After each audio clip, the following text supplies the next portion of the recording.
자, 여러분들 지금 내가 그 영상을 찍으면서 이 키보드에 단축키가 눌러져 있었는데 단축키를 설정해 놨는데 요 PT의 내용을 약간씩 수정하다 보니까 이게 이제 동영상이 끊겼었어요. 그러다 보니까 나 혼자 계속 지금 강의 나가고 있었는데 왜 화면이 이상하다 했더니 녹화가 안 되고 있어요.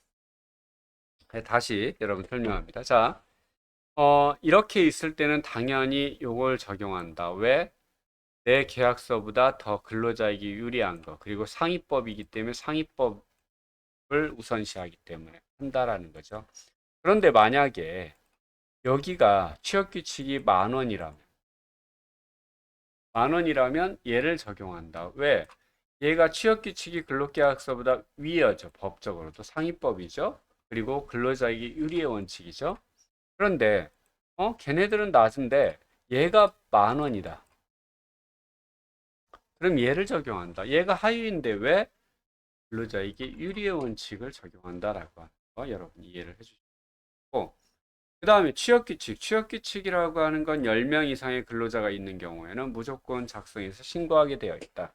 신고하지 않으면 과태료 500만 원. 그리고 혹시나 이 내용, 여기 이제 내용이 쭉 있어요. 업무의 시작과 종료 시간, 임금 결정 계산 방법, 뭐 수당에 관한 방법, 근로자 교육에 관한 방법, 출산 전후유가, 그다음에 근로자 성별, 뭐 신체적 고통, 사업적 환경 개선, 재 직장 내 괴롭힘 예방 및 발생 시 조치, 이런 내용들이 쭉 있는데 이걸 갖다 근로자에게 불리하게 바꿀 경우에는 뭐 해야 된다?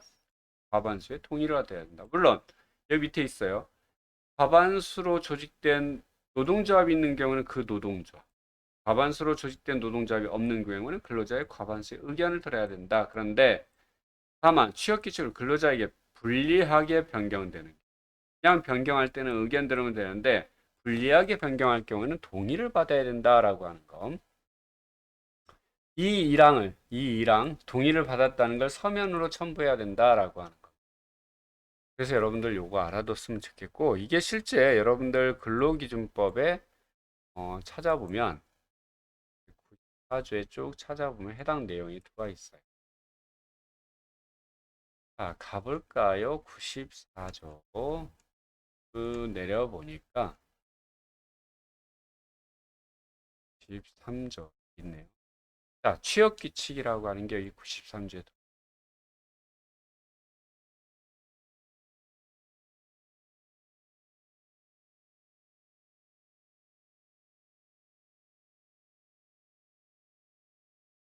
좀 편할까요? 자, 취업규칙 아까 그 내용들이 쭉 들어와 있어요. 여기 아까 얘기했던 94조 이걸 변경할 때는 사용자는 취업규칙의 작성 또는 변경에 관해 사업장 또는 사업장에 있는 근로자의 과반수의 노동조합이 있는 경우 그 노동조합, 조직된 노동조합이 없는 경우에는 근로자 과반수의 의견을 들어야 된다. 근데 불리하게 변경할 경우엔 동의를 받아야 된다라고. 저기 아까 있죠. 상위법 취업규칙은 법령이나 해당 사업 또는 사업장에 대해 적용되는 단체 협약과 어긋나서는 아니 된다라고. 만약에 이게 어긋나 있을 경우는 취업규칙을 변경을 명할 수 있다. 그리고 취업규칙에서 정한 기준에 미달되는 근로조건을 정한 근로계약은 그 부분에 관하여 무효가 된다. 이 무효가 되는 경우는 뭐가 적용된다? 취업규칙이 적용된다. 만약에 단체 협약이 단체 협약을 위반하는 취업규칙이 만들어지면 그럼 어떻게 되냐? 그 취업규칙에 해당 조항은 무효가 되고 그때는 단체 협약에 그 조항이 적용이 된다라고 하는 거죠. 자, 그 다음에 이제 근로기준법 적용 및 적용 대상. 우리가 보통 근로기준법 여러분 앞에서 이제 아마 그때 읽어봤을 거예요. 이 앞부분에 근로기준법 11조, 11조 쭉 가볼까요?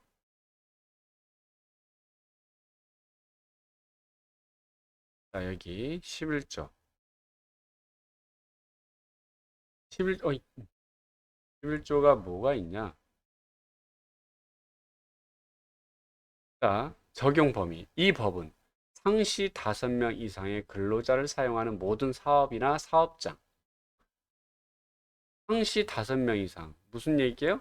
직원이 5명 이상의 근로자, 노동자, 즉 사장 포함해서 5명이다 적용돼야 안 돼요? 전체 내용이 적용되진 않는다는 거예요. 이 중에 이제 이 근로기준법의 일부가 적용되는 거예요. 다만 동거하는 친족만을 사용하는 사업장, 가사 사용에 대해서는 적용하지 아니한다. 그러니까 이게 무슨 말이에요? 자, 우리 직원이 4명인데 다 동거하는 우리 친족이야, 가족들이야. 그러면 근로기준법 적용하지 않는다라는 거예요.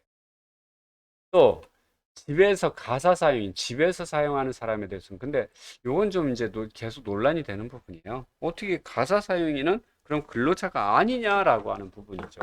다 임금을 목적으로 지금 근로 노동을 제공하고 있는 거 아니냐 이렇게 하고 있는 거죠. 그 다음에 그러면 5명 이상에 대해서는 그러는데 5명이 안 되는 4명 이하의 근로자를 사용한 사업 또는 사업장에 대해서는 어떻게 하느냐? 이 법의 일부를 적용한다라고 하는 거예요. 조금 이따 이제 이 법에서 4명 이하만 적용하는 내용들 얘기를 해줄 거예요. 자, 그 다음에 5명 이상 그러니까 이 법에 대해서 전체를 다 적용하는 거예요. 그 다음에 아까 취업규칙 같은 경우는 10명 이상인 경우. 자, 요게 이제 있다라는 거죠. 자, 여기서 상시라고 하는 거. 항상 이 법에서 상시가 나와요. 상시는 상태를 의미한다. 때로는 5명 미만이라도 상태적으로 5명 이상이면 상시 5명 이상인 걸로 본다. 무슨 얘기냐? 이 기간이 예를 들어 1개월을 갖다 생각했을 때 최소한 1개월 중에 2분의 1 이상, 15일 이상이 5명이었다 그러면 여기는 5명 이상으로 본다는 얘기. 이게 대표적으로 이제 계약직, 그날 일당제를 쓰는 사업장 같은 게 있어요. 일용 근로자를 사용하는 사업. 상주 직원 3인을 고용하고 있어요. 그런데 일용 근로자를 갖다가 더 두어서 일을 했어요. 그러면 뭐가 된다? 5인 이상의 사업장으로 된다라는 거죠. 그럴 때는 이 근로기준법 전체를 다 지켜야 된다. 자, 그 다음에 이제 동거하는 친족만을 사용한 관계가 주로 가사 생활과 관련된 것, 벌칙, 행정감독의 법 규제를 적용하는 것은 부적절하다. 다만 여기서 주의할 게 있어요.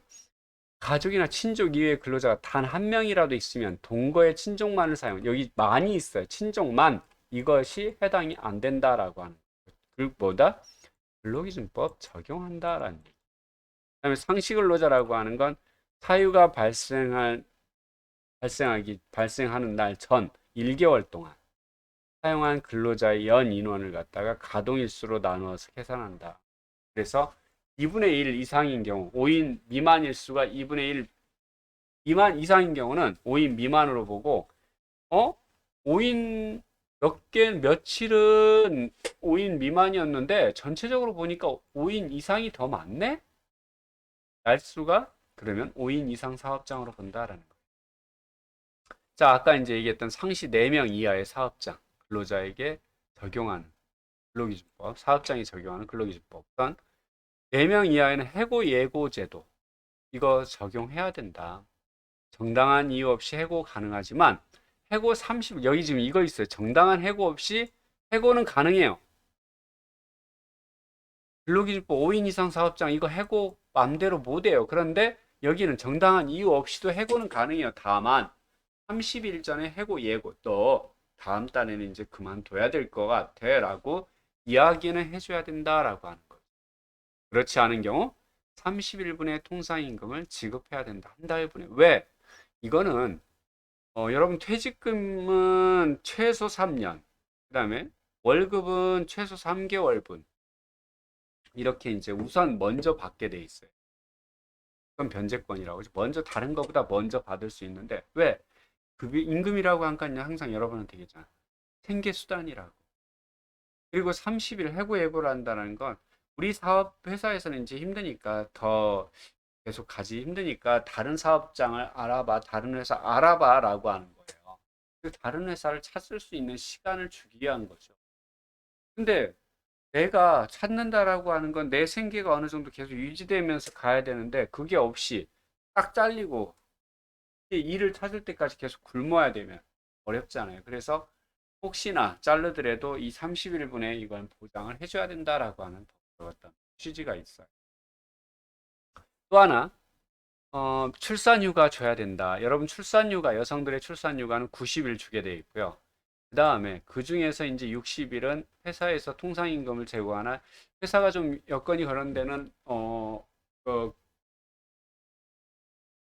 고용보험에서요, 이 출산휴가 비용도 아마 지급하는 경우 있는 걸로 알고 있습니다. 그 다음에 출산휴가 기간에는 해고를 할 수 없다. 그리고 출산휴가 끝나서 들어왔는데 30일 내에는 절대 해고할 수가 없다라는 거예요.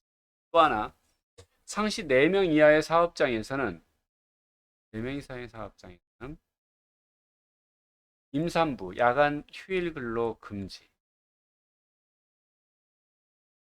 요거 야간 휴일 근로 원래는 시키면 안 되죠.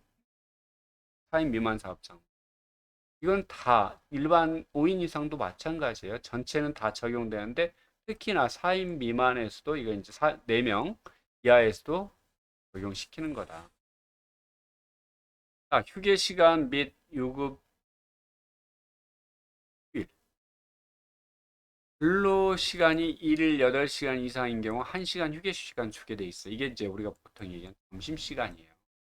그리고 일주일에 2회 이상 유급 휴일을 줘야 된다. 유급일 지난번에 여러분 언필 얘기했던 것 같은데 주 휴일이라고. 즉 하루를 갖다가 내가 일주일 5일을 갖다가 8시간 계속 풀로 근무를 하게 되면 1일분의 유급 휴가를 줘야 된다. 그게 이제 보통 일요일 날 주기 때문에 그날을 주 휴일이라고 한다. 월급을 주는. 그래서 209시간이 계산된다라고 이야기를 했었어요. 이거 줘야 된다. 그다음에 임금 대장 작성 및 보존. 근로자에게 지급되는 임금 대장을 매월 작성하고 3년간 보존해야 된다. 항상 여기 자료는 3년 보존이에요. 육아휴직. 생후 1년이 안 된 영아가 있는 여성 근로자는 육아휴직을 신청할 경우 허용해야 된다.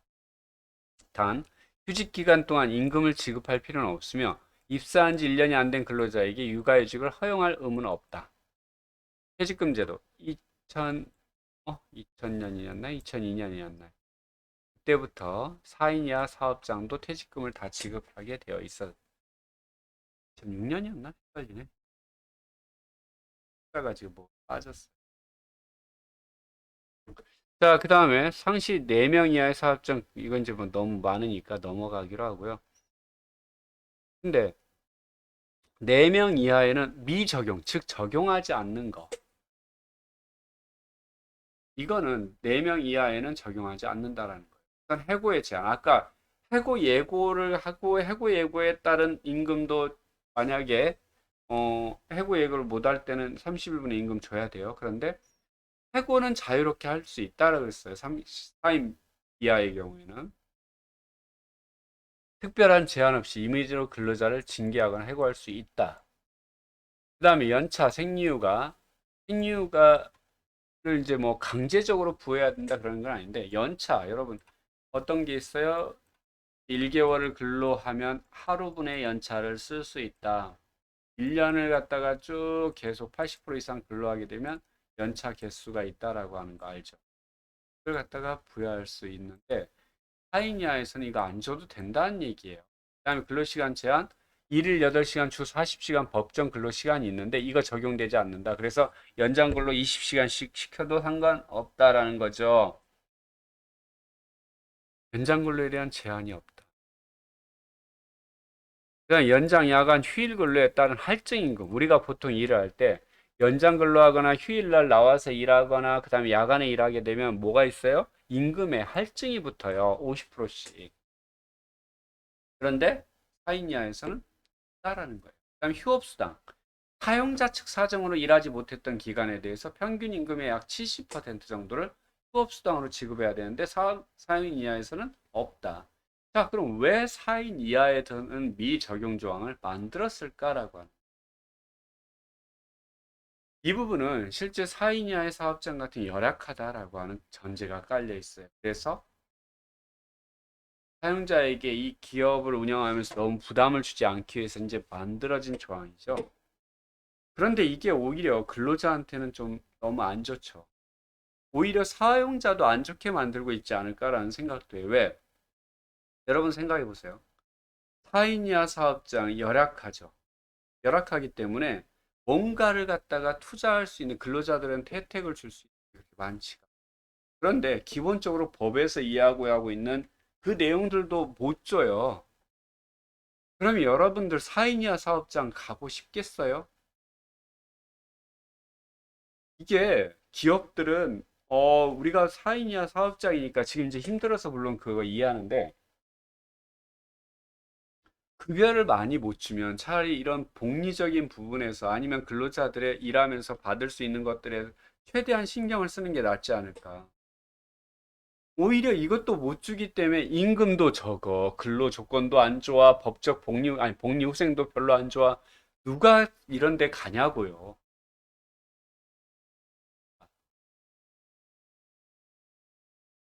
물론 안 주는 게 나쁘다 이런 게 아니라요.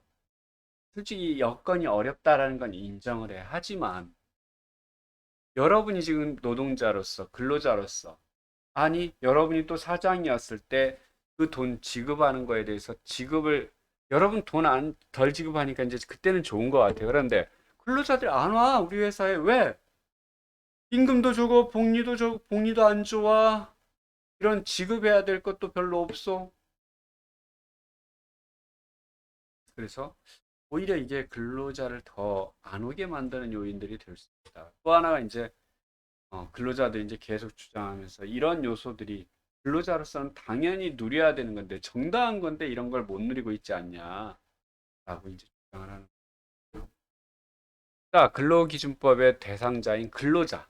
여러분 이제 거기 1조 정의가 있었어요. 근로자. 근로자는 직업의 종류는 아무 상관이 없다. 임금을 목적으로, 직업의 종류는 아무 상관없이 임금을 목적으로, 돈을 벌 목적으로 사업이나 회사나 회사 사업장에 근로를 제공하는 자를 말한다. 자, 여기서 직업의 종류와 관계없다 그랬어요. 종사하는 직업의 종류와 상관없이 정신노동이냐, 육체노동이냐, 사무노동이냐, 또 구별하지 않고요. 상용이냐, 일용이냐, 이름시직이냐, 초탁직이냐, 나처럼 이제 계약직이냐, 아무 상관없다라는. 또 임금 목적의 근로를 제공한다는 건 근로자가 사용자에게 고용되어 사용자의 지위, 명령에 따라서 자신의 노무를 제공하고 그 대가로 임금을 수령받는 자가 바로 임금을 목적으로 근로를 제공한다라는 거죠. 자, 사업 또는 사업장. 실제 사용자에게 현실적으로 고용되어 있는 취업자만이 근로자에 해당된다. 실업자 및 해고자는 해당되지 않는다라고 합니다. 사용 종속 관계에 대해서는 여러분 가장 대표적 지난번에 파견근로 관계를 한번 얘기를 했던 것 같아요. 예, 그랬을 때 이 외청, 아웃소싱한 인력과 우리 직원이 동일한 업무를 하고 있다. 그럼 이게 이제 업무가 불법 파견이냐, 이건 직원이냐 이런 문제에 대해서 논란이 되기 때문에 법원에서는 이제 나름대로 사용 종속 관계를 따질 수 있는 것들 항목을 만들어 놨어요. 물론 어느 게 더 중요하냐 뭐 그런 게 아니고 실제 취업규칙에 적용을 받으면 업무 수행 과정에 사용자가 상당한 지휘 감독을 하고 있는지. 근데 이걸 이제 우리 정규직이 아니라고 하는 걸로 하려면 어떻게 해야 돼요? 업무를 나눠야겠죠. 그래서 지휘 감독도 외부에서 이제 데려온 그 직원들, 인력 파견 업체에서 데려온 직원들은 그쪽 관리자를 불러서 그쪽 관리자한테 명령을 시켜서 일을 하게 하죠. 왜? 내가 관리하면 뭐가 돼 버린다? 잘못하면 내 이제 직원으로 회사의 직원으로 인정받을 수 있기 때문에 사용자가 근무 장소를 지정한다? 혹은 근로자가 이에 구속을 받느냐? 근데 이러면서도 여기 요건에 해당되면서도 또 혜택 못 보는 사람도 많아요. 여러분들 그 영화에서도 가끔 등장을 하죠. 우리 이제 어린 친구들이 배달 같은 거 했는데 거기서 배달로서 인정을 못 받는 경우. 지금 가장 대표적으로 이제 우리 특수고용직이라고 얘기하는 우리 배달. 사용 종속 관계에 있다. 근로자가 근로를 제공하는 장소가 한정되어 있지 않다. 다양하다. 근데 이미 자기의 맡은 지역이라고 하는 게 존재하고 그걸 갖다 항상 카톡이나 연락처로 계속 명령을 전달받는 거잖아요. 어디 배송 뭐 배송 뭐 그러면서 결국은 이것도 근로자 아니냐. 근데 이제 그런 근로자를 인정하지 않는 이런 상황도 있어요. 자, 근로기준법에서 이제 사용자라고 하는 건 근로계약상 사용자와 동일한 의미다. 개인 사업의 경우는 그 개인 사업을 경영하는 개인, 법인 사업의 경우에는 법인 자체가 바로 사업주다. 그리고 사업 경영 담당자는 실제 여기 안에서 이 회사 안에서 경영의 일부나 전부를 수행하고 있는 사람, 보통 대표하거나 대리하는 사람. 그 다음에 거기 밑에 보면 그 밖의 근로에 관한 사항을 사업주를 위해서 행하는 자. 사업주를 위해서 행하는 자라고 하는 건 근로자의 이제 인사, 급여, 복지, 노무관리 등을 갖다가 하는 사람이에요. 이런 사람들은 뭐 한다? 사업주, 사용자에 해당이 되기 때문에 이런 사람들은 노조에도 가입할 수가 없어요. 자, 근로기준법의 양벌 구정이라고 하는 게 있어요. 사업주의 대리인, 사용인, 그 밖에 종업원이 여기 지금 사업을 대표하거나 대리하는 자 있죠. 근로자에 관한 사항에 대하여 107조나 109조, 111조, 113조, 114조 위반 행위라면 그 행위자를 처벌한다. 그 외에 사업주에게도 해당 조문에 벌금형을 과한다. 다만 사업주가 그런 위반 행위를 하지 못하도록 계속 관여를 했고 주의를 감독을 했다라면 그런 경우에는 부과하지 않는다는 거죠. 자, 근로 형태별 근로계약서. 여러분 근로계약서는 가장 기본적인 거예요. 근로계약을 체결할 때 근로조건을 서면이라고 하는 건 종이로 해라는 얘기예요. 명시, 밝혀야 된다라고 하는 거예요. 분명하게 밝혀야 된다.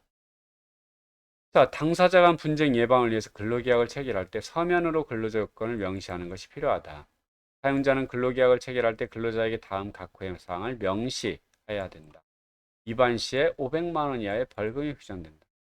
그 다음에 그러면 뭐가 들어가야 되냐? 임금, 소정 근로시간, 휴일, 연차, 유급휴가, 그 밖에 대통령령 정하는 사항.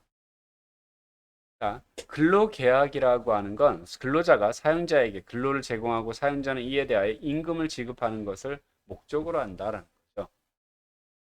근로관계가 성립되는 시기는 언제? 명시적으로 이렇게 근로계약서를 작성하거나 묵시적으로 우리 회사 와서 일해? 이런 경우도 포함이 된다라는 거죠. 실제 명시적이거나 즉 근로계약서를 이렇게 작성하거나 묵시적으로 너 우리 회사 들어와 이렇게 오는 거 알고 있어? 이런 즉 서면으로 계약서를 말하지 않았어도 말로 했을 경우에는 성립할 수도 있다. 고용하려는 자는 계약을 체결 당사자는 고용하려는 자와 관리하는 근로하려는 자죠. 사업주 또는 사업경영 담당자가 되는 것이 원칙이다. 다만 실무 관리, 아까 인사 담당 업무를 노사 업무를 실시하고 있는 사람들, 근로하려는 자, 사실상 근로를 제공하는 자가 돼. 타인이 근로를 제공하더라도 실제 근로한 자와 체결한 것으로 간주한다라는 거죠.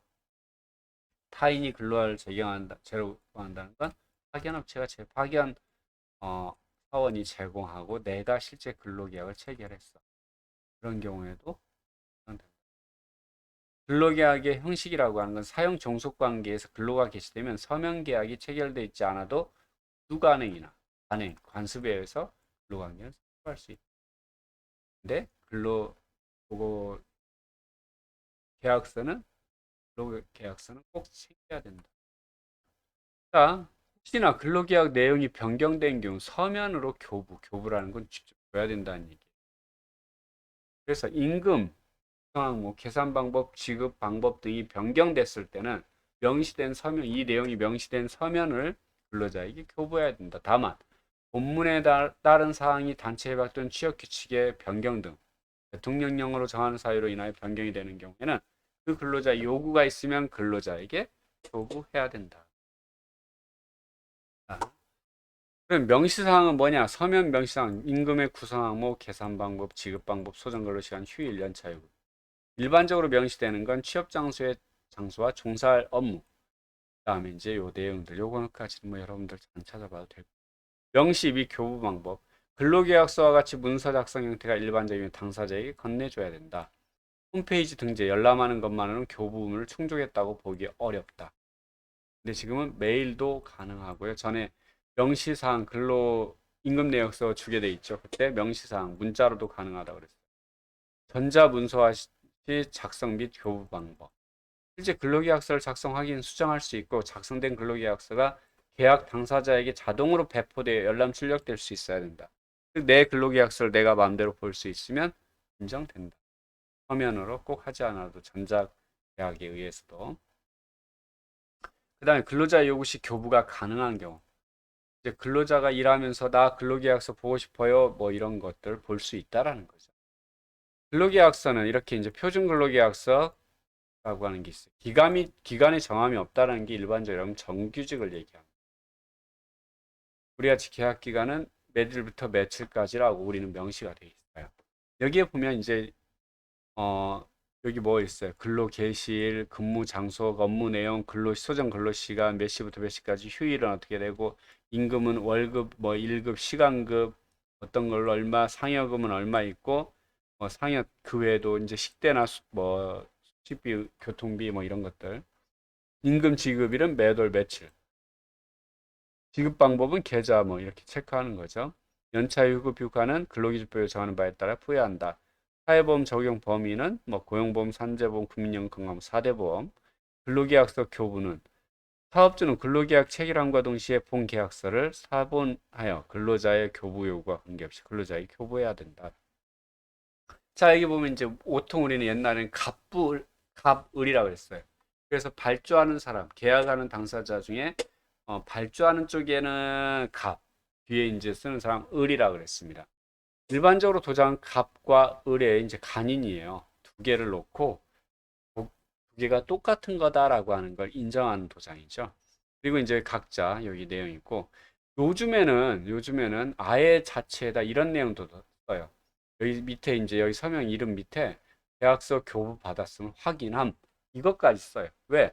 안 주는 경우가 많고 그러니까 아예 근로자에게 이것까지 나는 줬다라고 하는 걸 명확히 하기 위해서 이러는 경우가 있다라는 거죠. 그다음에 이제 우리 같이 근로계약 기간, 기간제 및 단시간 근로자의 보호에 관한 법률로 우리 같은 경우는 이제 2년을 계속 근로시간이 2년을 초과하면 기간의 정함이 없는 근로계약으로 간주된다. 문제는 우리가 이 1년을 갖다가 하고 또 계약에서 또 하고 계약에서 또 하는데 이 기간제법에서 2년을 하면 무기계약직으로 전환된다라고 하는 게 박사나 강사가 빠져 있어요. 그래서 이제 우리는 이게 안 되는 거죠. 자, 사용자는 기간제 근로자 또는 단시간 근로자와 근로계약을 체결할 때 다음 각 호의 모든 사항을 서면으로 명시해야 된다. 이렇게 하지 않을 경우는 500만 원 이하의 과태료가 부과된다라는 거죠. 자, 명시되지 않은 이런 걸 500만 원 이하의 과태료가 부과된다. 자, 정규직 근로자라고 하는 건 근로계약의 기간을 정하지 않았거나 특별한 사정이 없는 한 계속 고용이 보장되는 근로자를 우리가 정규직 근로자라고 한다. 비정규직이라는 건 한시적 또는 기간제 근로사, 단시간 근로자, 파견, 용역, 호출 등의 형태로 종사하는 근로자다. 비정규 근로자 대책 관련 노사정 합의문에 이제 정의가 이렇게 돼요. 원래 법률적 용어도 아니고요. 법에도 없어요. 정규직 자체도 법에 없어요.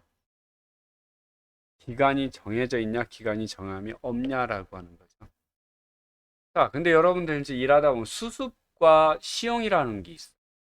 수습이라고 하는 건 여러분 정식 채용 이후고, 여기는 정규 직원 임명 전이에요. 하나는 이후고. 되고 나서 교육받는 과정을 우리는 수습 과정이라고 해요. 공무원 같은 경우는 전에 6개월이었는데 지금 정확히 몇 개월인지 모르겠어요. 일반적으로 회사는 한 3개월 정도를 사용을 하고 있죠. 그 다음에 시용이라고 하는 건 여기는 이제 정규직 채용해놨어요. 너는 우리 회사에 합격했어 라고 하는 게 이미 됐어요.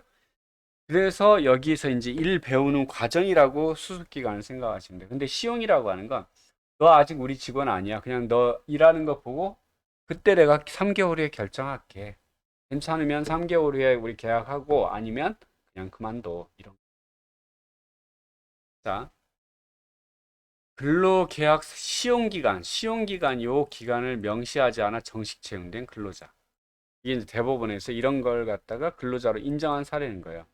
자, 원심 판결에 의하면 원심은 피고회사의 취업규칙이 유효함을 전제로 하여 피고회사의 취업규칙 중 이른바 시용기간의 적용에 관한 규정은 근로자에 대한 시용기간의 적용을 선택적 사항으로 규정하고 있으므로 근로자를 신규 채용하는 경우에는 그 근로자에 대하여 시용기간을 적용할 것이냐 여부를 근로계약에 명시하였는데 원고와 근로계약에는 시용기간이 적용된다고 명시되지 않았으며 원심이 믿지 아니하는 제1심의 원심 증인 홍길동의 증언 외에는 원고에게 시용기간이 적용된다는 취지를 명시하였음을 인정할 수 있는 증거가 없다고 인정. 다음 거시 증거에 의하여 원고는 시용 근로자가 아닌 일반 정식 사원으로 채용되었다고 인정하는 바 기록에 비추어 보면 원심의 이 사실 인정은 옳고 거기에 소론이 주장하는 적은 사람들이 주장하는 체증 법칙 위반으로 인한 사실 오인의 위법이나 취약규칙의 법률적 성격과 근로조건의 주지의무에 관한 법리 오해의 위법이 있다고 할 수 있다.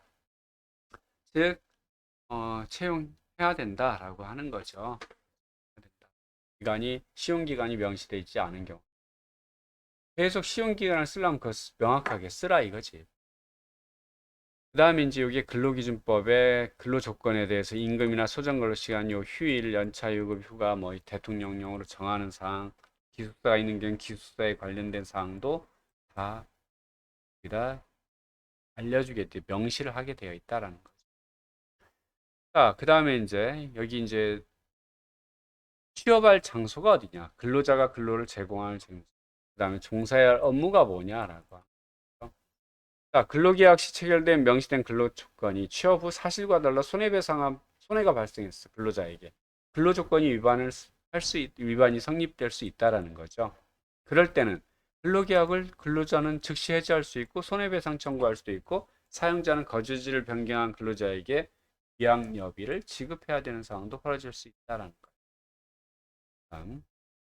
그 다음에 이제 휴게 시간 줘야 된다. 여기 휴일, 유급 휴가 이런 것들이 있죠. 그 다음에 단시간 근로자도 근로시간 휴게에 관한 사항. 즉 뭐예요? 근로시간이라고 하는 건 우리가 일반적으로 통상적으로 이제 근로시간 해요. 근데 근로자가 사용자의 지위 아래 근로계약상의 근로를 제공하는 시간. 그럼 근로계약상의 근로를 몇 시간이라 했냐? 일반적으로 소정 근로시간이다. 법정 근로시간 또는 산업안전법에 따른 근로시간의 범위 내에서 요 근로시간의 범위 내에서 근로자와 사용자 사이에 정한 근로시간을 말한다. 사용자와 근로자가 법정 근로시간 내에서 합의하는 근로 의무가 발생하는 시간. 자, 법정 근로시간이라고 하는 건 법정 근로시간은 일반적으로 우리가 얘는 일일 8시간 주 40시간을 얘기합니다. 그 다음에 연장 근로 일주당 12시간까지 할 수 있죠. 이게 바로 법정 근로시간이에요. 자, 그런데 이제 이 소정 근로시간은 이 범위 안에서 뭐 하루에 7시간만 할 수도 있고 8시간 할 수도 있고 5시간만 할 수도 있고 아르바이트 같은 경우 이제 시간에 따라서 좀 다르죠. 일할 수 있다라는 얘기. 그랬을 때 실제 근로시간이 또 근로시간, 법정 근로시간, 소정 근로시간이 있다. 소정 근로시간이나 법정 근로시간이라고 하는 건 또 기준법에 나와 있죠. 근데 근로시간이라고 우리는 보통 통상적으로 이야기하는데 요거는 사용자의 지휘 감독 아래에 있는 시간, 대기 시간도 포함이 된다. 그런데 재밌는 건 우리 경비 아저씨들은 대기 시간을 빼버렸어 아예. 왜? 일반적으로 여러분 집에 아파트에 보시면 경비 아저씨들 보면 아침에 8시에 와서 다음날 8시, 08시에 와서 쭉 이미 오후 8시를 지나서 08시에 와서 점심 드시고 쭉 한 바퀴 딱 돌고 요때 끝나죠. 그랬을 때 이게 이제 24시간 겁니다. 그럼 24시간 여러분들 하루에 이제 낮에 24시간 아침 전 밤에 이제 쭉 자고 집에 가서 또 밤에 와서 이제 계속 하고 이렇게 했을 때 하루 쉬고 이제 다음날 또 들어오는 거죠. 쭉 하고 나는 이제 여기서 자고 다음날 또 들어오고 계속 이렇게 하는 거잖아요. 그러니까 그랬을 때 이분들 급여로 이렇게 계산해 버리면 이제 하루에 거의 24시간 을 하는 거죠. 근데 여기에 야간도 있고 연장 근로도 있고 하다 보니까 어마어마해져요 급여가. 그러니까 어떻게 해버렸어요? 아, 그 김별 씨 아저씨 주무시는 밤 12시부터 5시까지는 이거 근무 시간 아니에요. 아저씨도 주무세요. 이런 거죠. 근데 이때 이게 솔직히 근무 시간이 아니라면 이분들이 이걸 편하게 쓸 수 있어야 되고 업무를 와도 안 해야 돼요. 근데 여러분 아파트에서 12시라고 해서 경비 아저씨 도움 안 청해요? 새벽 1시라고 해서? 제가 전에 너무 추웠는데 그러다 보니까 갑자기 복도에 있던 수도관이 파열했어요. 터져버렸어요. 이제 그거 있죠. 우리 계량기가 동파된 거죠. 그랬을 때 물이 콱콱 나오고 있어요. 이거 어떻게 처리해 내가? 그래서 막 막고 경비 아저씨가 와서 새벽에 2시, 3시에 막 도와주시고 해가지고 정리했죠. 이분들이 그 시간이라고 해서 일 안 하는 건 아니에요. 그런데 이제 임금 부담이 너무 크다 보니까 아파트들이 이제 그럼 경비 아저씨들이 할 수가 너무 비용 부담이 커지니까 그래서 요걸 좀 법에서도 인정을 하고 있는 게 이제 이런 부분 인정을 해주고 요 시간 근무 시간 빼고 그다음에 저녁 시간 빼고 뭐 점심 시간 빼고 그래서 여러분들 경비실 거기에 보면 몇 시부터 몇 시까지 점심시간 몇 시부터 몇 시까지 뭔 시간 딱 써 있죠. 그래서 웬만하면 그 시간대에는 여러분들 경비 아저씨들도 쉬게 해줘라. 왜? 그 근로시간 안 들어가 있어. 그거 못 받은 시간이에요. 여러분은 이제 아파트에 사니까 어때라고 생각할 수 있지만 여러분 지금 그분들은 근로계약에 의해서 여러분 아파트에 일하고 있는 거라는 걸 항상 생각을 해줬으면 좋겠다. 자, 그 다음에 근로일, 근로시간이나 근로휴게, 뭐 근로일 이런 것들도 다 정해야 된다. 예를 들어 단시간 근로자, 계약직 근로자 같은 경우는 몇 시부터 몇 시까지 일을 하는데 이런 것도 해줘야 된다라는 거죠. 그리고 근로의 대가라고 하는 거 여러분들 금품으로 지급할 수 있다라 그랬죠. 임금, 봉금, 그 밖에 어떠한 명칭으로 지급하는 금품을 말한다. 그래서 여기 이제 구두회사 직원의 상품권 판매 실적에 따른 개인 포상금을 임금으로 인정했다. 증권회사 영업 직원의 성과금을 임금으로 인정하지 않았다. 물건도 인정 여기 했는데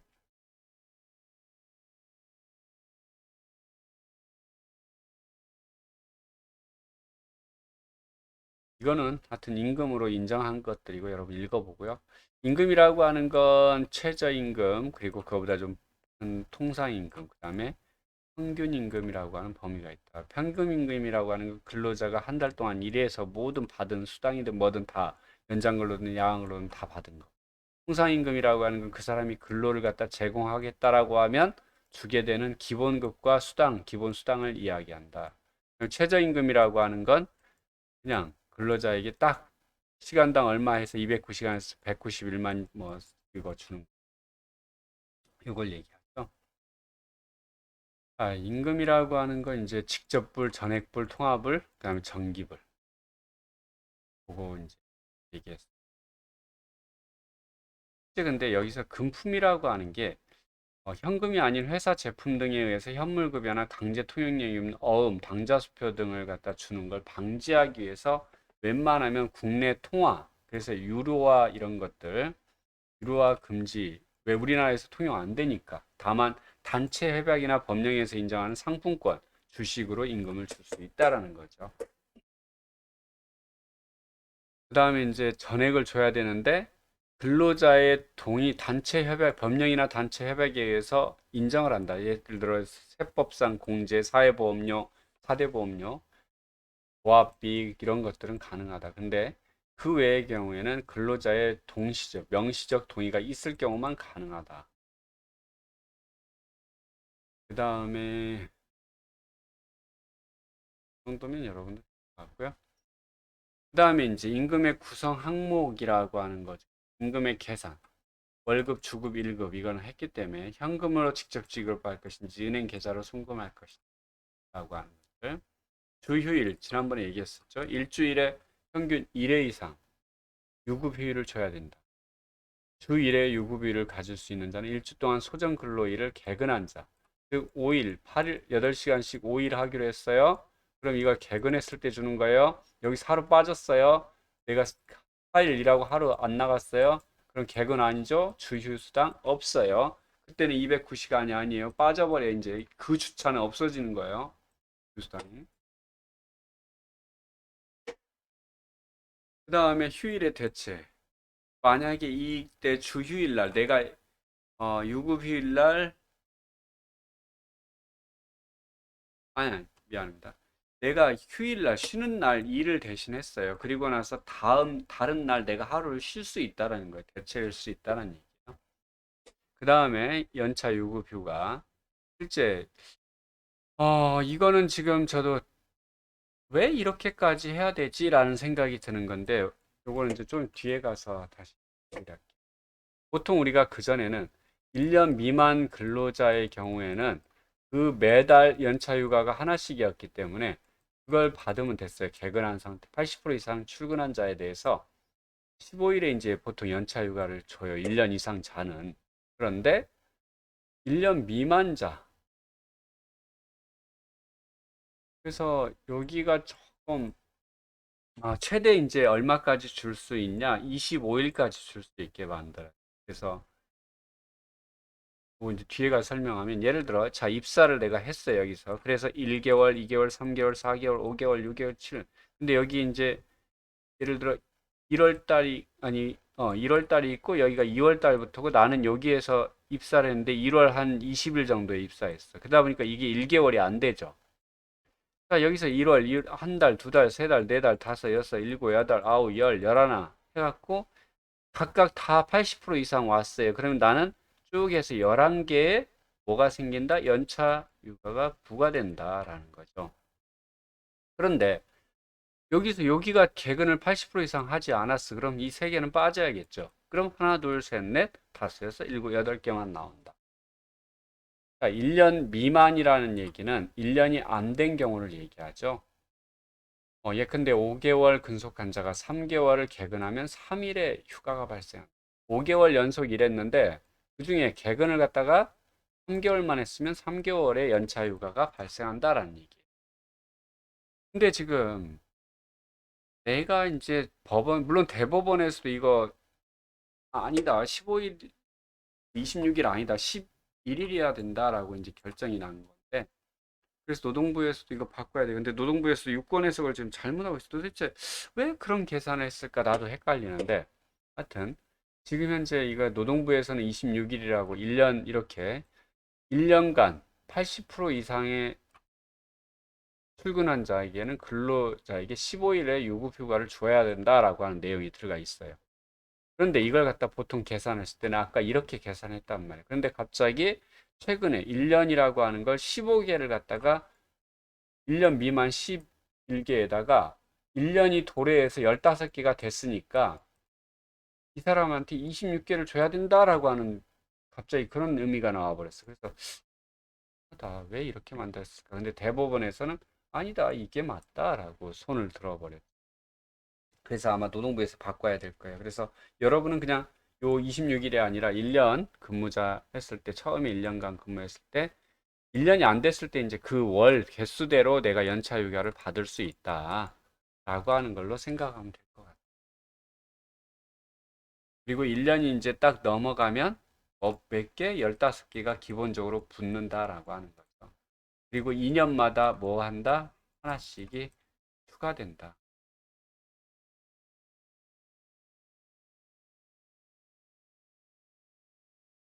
80% 미만 출근했으면 그 해당되는 건 빠져야 돼요. 월은 80% 되는 월수만 가져가는 거죠.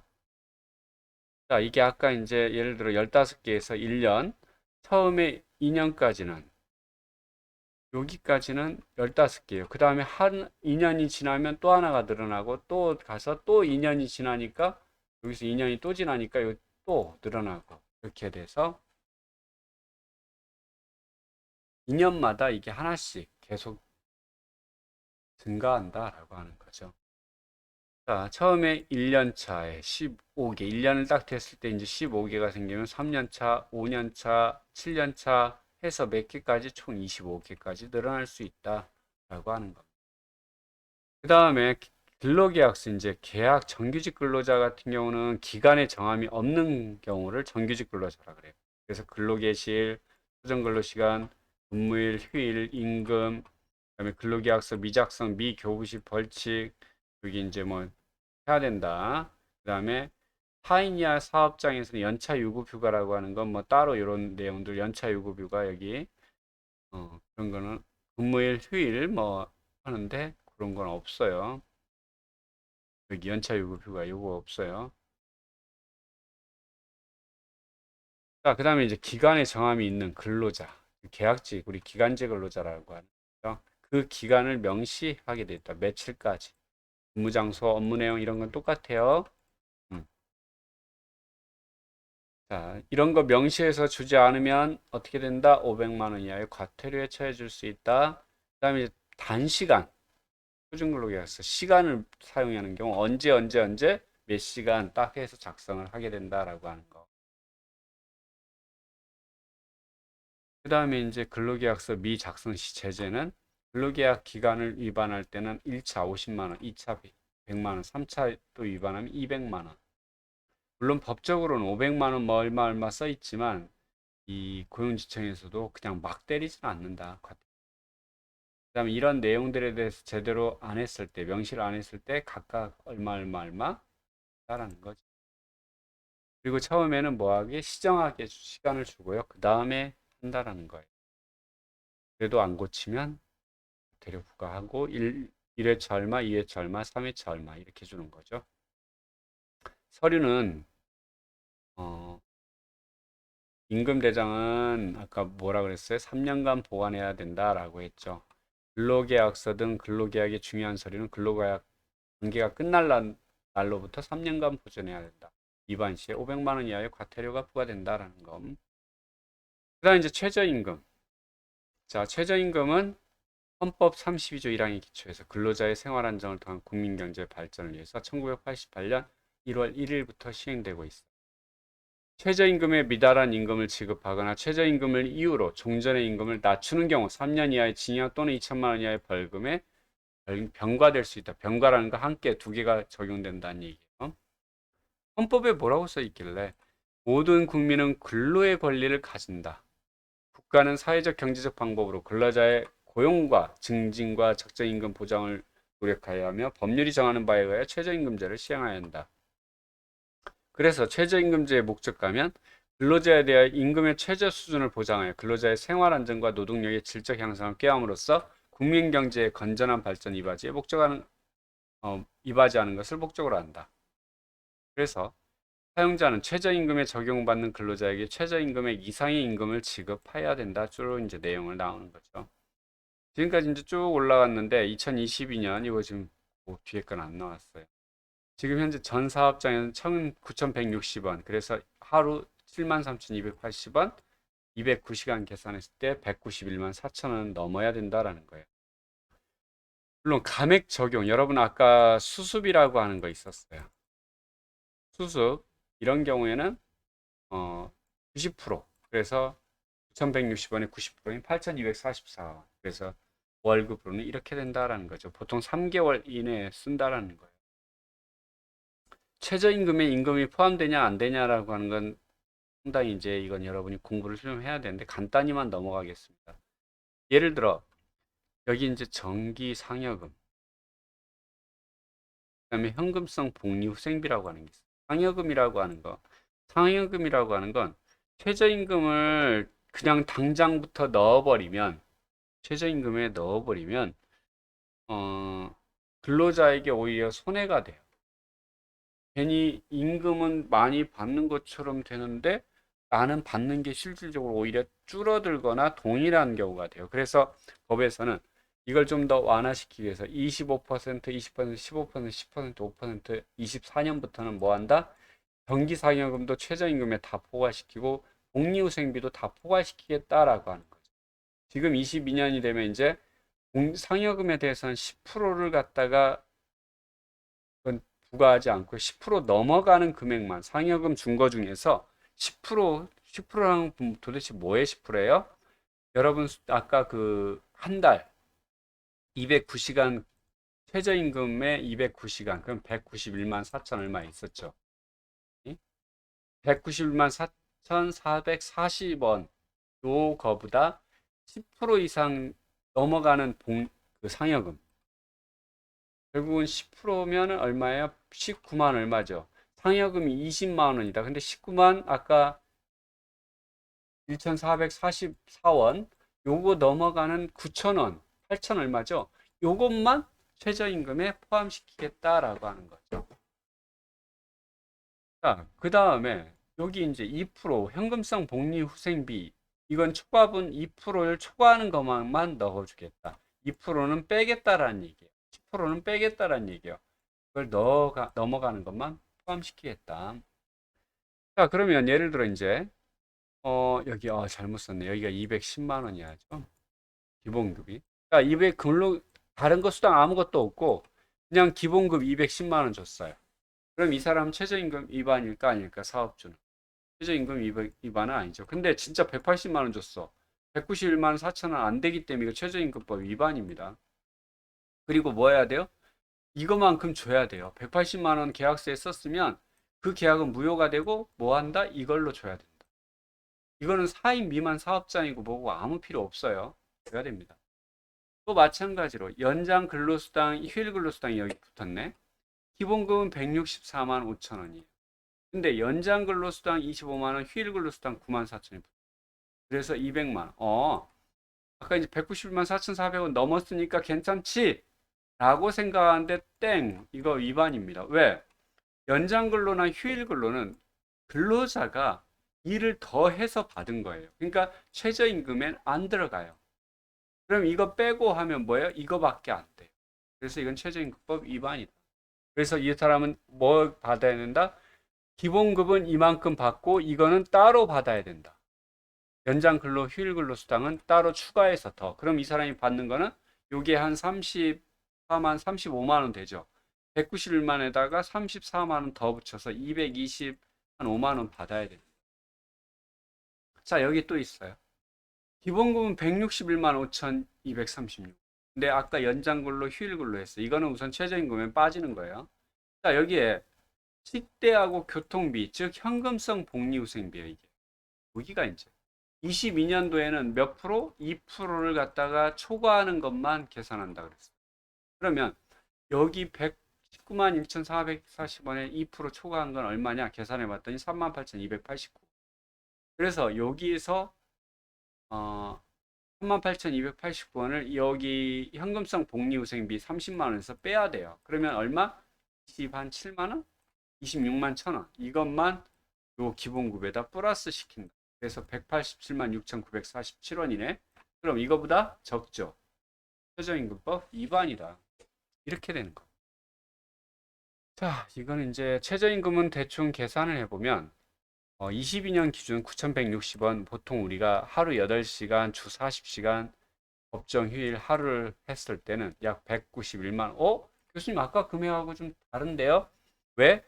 여러분 209시간으로 보통 계산을 하지만 우리가 단순하게 계산할 때는 한 달을 갖다 209시간 계산해요. 그런데 지난번에 얘기했다시피 근로자가 많은 경우에는 사업주 입장에서는 최저임금을 조금이라도 비용을 아끼고 싶은 마음이 생기겠죠. 그래서 정확하게 이 소수점 둘째 자리까지 계산을 해요. 그래서 208.57로 계산하니까 아까 4천 얼마 191만 4,444원이 거기서 3천 얼마가 더 아낄 수 있는 거죠. 그래서 그렇게까지 계산한다는 거예요. 우리가 그냥 통상적으로 계산할 때는 209시간 그냥 계산하는 거. 자, 요거 같은 경우는 자, 4인 이하 사업장이에요. 4인 이하 사업장인데 한 주 시간이 40시간인 근로자가 최저임금에 산입되지 않은 임금을 제외한 160만 원의 급여를 받았다. 위반이냐 안 위반이냐? 위반이죠, 당연히. 자, 여기 5인 이상 사업장이 이거는 사업장이 4인이냐 5인이냐 필요 없어요. 최저임금은. 호정 근로시간 일주 40시간 근로자가 기본급은 167만 3천 원, 식대 10만 원, 20만 원. 이거 위반이냐 안 위반이냐? 아까 2% 계산하면 거기다 30만 원에서 그거 빼면 안 된다. 167만? 167만 3천 원, 167만 3천 원에다가 이거 계산해 보면 얼마일까? 자, 167만 3천 원에다가 26만 1천 원을 하면 이거 넘어갈까? 넘어가겠는데? 그럼 최저임금법 위반 아니겠는데? 내가 이거 아까 숫자 거시면서 계산하면서 넘어가게 살짝 해놨을 것 같은데. 자, 이 정도 알아두고 그 다음에 이제 4대 보험. 우리가 일반적으로 4대 보험이라고 하는 건 1개월 소정 근로시간이 60시간 미만인 직원의 경우 4대 보험 의무가입 대상에 해당될까? 1개월 소정식 한 달 동안, 그러니까 주당 15시간 미만, 우리는 단시간 근로자라고 하는, 초단시간 근로자라고 하는 사람이죠.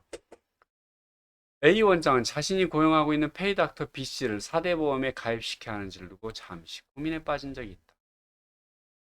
내가 고용하고 있는 페이닥터는 일주일에 하루만 나와서 근무한다. 주당 총 근무 시간이 10시간이 채 되지 않는다. 처음에는 근무 시간에 상관없이 4대 보험 의무적으로 가입해야 되는 줄 알았다. 근데 주당 총 근로시간이 15시간 미만이면 의무 가입 대상에 포함되지 않는다는 사실을 뒤늦게 알게 됐다. 자, 주당 15시간 이상 근무 때는 가입 필수다. 예외적인 경우를 제외하면 현행 법규상 근로자 1인 이상의 사업장은 4대 보험을 갖다가 의무적으로 가입해야 돼. 하지만 일부 개원 병원에서 이러한 사실을 제대로 인지하지 못한 것으로 나타나 피해가 우려된다. 4대 보험 가입 대상에 해당하는 근로자가 있는데도 사용자가 가입 신고하지 않으면 과태료나 벌금이 부과된다. 특히 고용보험에 가입하지 않은 경우 직원이 해고 등의 이유로 퇴직해 실업급여를 신청하게 되었을 때 이러한 사실이 드러나 보험료를 소급해서 납부하는 경우가 발생할 수 있다. 자, 우리는 보통 4대 보험은 국민연금, 건강보험, 고용보험, 산재보험을 얘기하는데 이 산재보험은 회사가 전원 전체를 다 부담해요. 부담 자체는 다 회사가 부담합니다. 물론 이거에 대한 혜택 대상은 근로자예요. 근로자가 다치는 경우. 자, 그러면 여기 이제 또 여러분 알다시피 공무원이나 군인은 공무원은 공무원연금, 군인은 군인연금, 사립학교 교직원은 사학연금이라고 하는 게 있기 때문에 국민연금 가입하지 않습니다. 우리 같이 이제 예를 들어 학교 전북대학교를 봐도 교수님들이나 직원들은 다 공무원에 해당이 되는 경우고, 그 다음에 이제 공무직이라고 하는 공무직 연금이 따로 있죠. 이런 경우 있고. 자, 그랬을 때, 그 외에 이제 우리 강사들은 다 또 국민연금 가입자, 직장 가입자가 아니고 개인 가입, 그 지역 가입자죠. 사업장으로 가입하냐, 지역으로 가입. 건강보험도 마찬가지로 직장에서 있는 사람은 직장 가입자고 우리 같이 계약직은 지역 가입자여야 돼. 고용보험도 사업에 가입됐냐, 사업주냐 아니면 가입자냐라고. 자, 그래서 여기는 또 이거 해당이 안 돼요.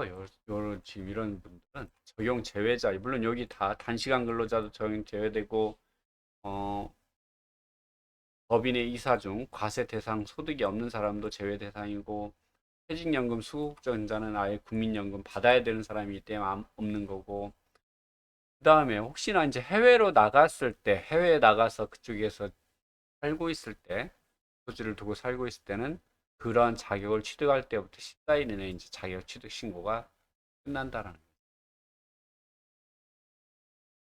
아, 미안합니다. 상실한다라고 하는 건 요 해외에서 나갔거나 국외 이주 또는 국적 상실 이런 경우에는 자격이 상실된다. 그다음에 이제 이건 취득. 내가 이걸 고용보험에 가입합니다. 건강보험에 가입합니다라고 하는 건 자격을 취득했어. 회사에 들어갔거나 했을 때 14일 이내에 신고해야 된다. 누가 신고해? 회사가 알아서 신고해줘요. 여러분이 신경 쓸 일은 없어요. 물론 여러분이 개인 사업을 하게 되면 여러분이 이제 여러분 직원에 대해서는 다 해줘야 돼요. 보통 이런 4대 보험에 나가는 금액이 직원의 근로자의 월 급여에서 10% 정도 계산되는 것 같아요. 9.8%인가 계산되는 것 같아요. 10% 쌓으면 될 것 같아요.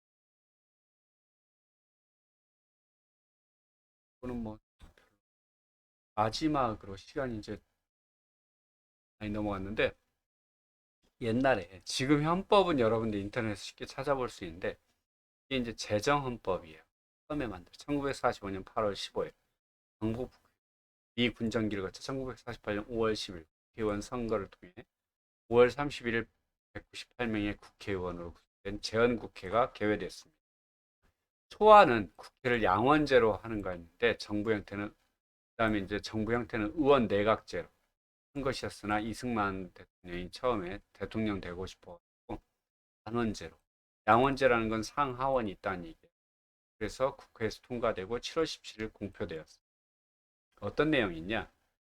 대한민국 재정헌법 전문. 유구한 역사와 전통에 빛나는 우리들 대한민국 기미 3.1운동을 3.1운동으로 대한민국을 건립하여 세계에 선포한 위대한 독립정신을 계승하여 이제 민주독립국가를 재건함에 있어서 정의 인도와 동포애로서 민족의 단계를 공고히 하며 모든 사회적 폐습을 타파하고 민주주의제 제도를 수립하여 정치, 경제, 사회, 문화의 모든 영역에 있어서 각인의 기회를 균등히 하고 각 개인의 기회를 균등히 한다는 얘기예요. 능력을 최고도로 발휘케 하며 각 개인의 책임과 의무를 완수해요. 안으로는 국민 생활의 균등한 향상을 기하고 밖으로는 항구적인 국제 평화의 유지에 노력하여 우리들과 우리들의 자손의 안정과 자유와 행복을 영원히 확보할 것을 결의하고 우리들의 정당 또 자유로이 선거된 대표로서 구성된 국회에서 단기 4281년 7월 12일 이 헌법을 제정한다라고 이제 제정부. 자, 이것으로써 여러분들 수업은 다 마무리가 된 것 같습니다. 이제 다음 시간에는 시험과 관련된 거 잠깐 그냥 설명하고 마무리하겠습니다. 여러분 한 학기 동안 수고 많으셨습니다. 마치겠습니다.